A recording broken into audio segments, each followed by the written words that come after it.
Welcome back to Christian World News. Political instability and civil war have rocked the Middle East in recent years. What most people don't know is that Christians have been caught in the crossfire. Christians have been murdered, their churches burned, and their homes and businesses destroyed.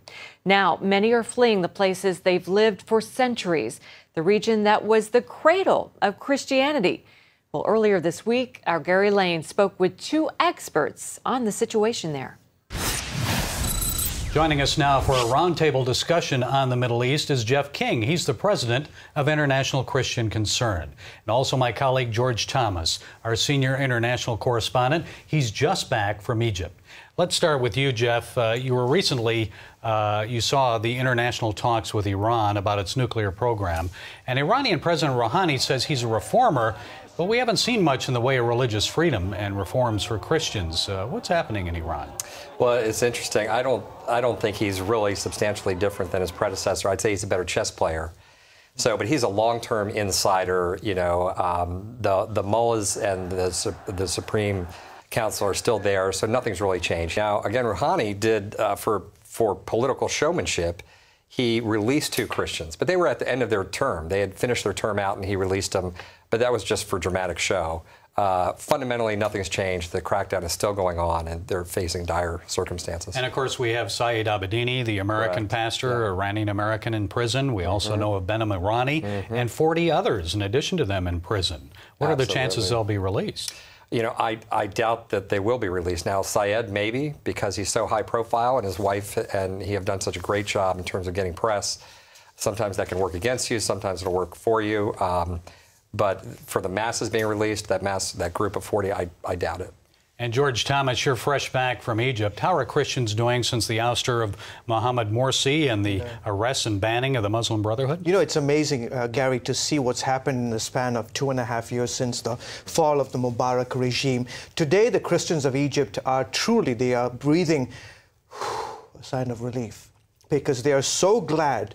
They saw their life under 1 year of Mohammed Morsi, and they saw how quickly he was changing the spiritual landscape of the country and really trying to Islamize the country more. And so they're terrifically happy about it.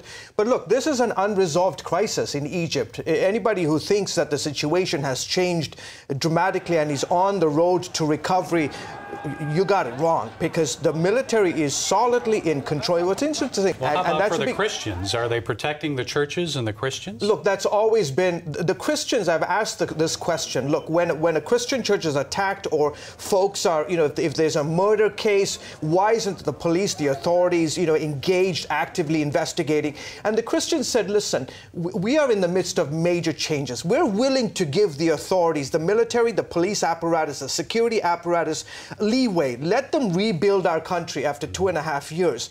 But the question they keep asking is, are they going to use us as pawns in a grander scheme? You know, we're talking about, I interviewed a gentleman who had just 24 hours before our interview had been released after being kidnapped. He was a believer. And as he's being tortured in prison, he asked his kidnapper, why do you do this to us? Why do you do this to us Christians? And the response from the kidnapper was two. One, Christians are weak, and two, you have money. And so this perception that Christians will always turn the other cheek is to their detriment. And so to some extent, there is concern. On one hand, they're happy that Morsi has gone, but they're keeping a very close eye on the movements of the military. I want to open this up to both of you. Of course, this is happening throughout the Middle East. The Arab Spring that started about 3 years ago at this time is not really a spring for the Christians. They're under intense pressure. Jeff, in Syria, we're seeing maybe 450 to 500,000 Christians that have either left the country or are displaced inside the country. Their villages destroyed. What can you tell us? What do you see happening in the Middle East overall? Wow, that's a great question.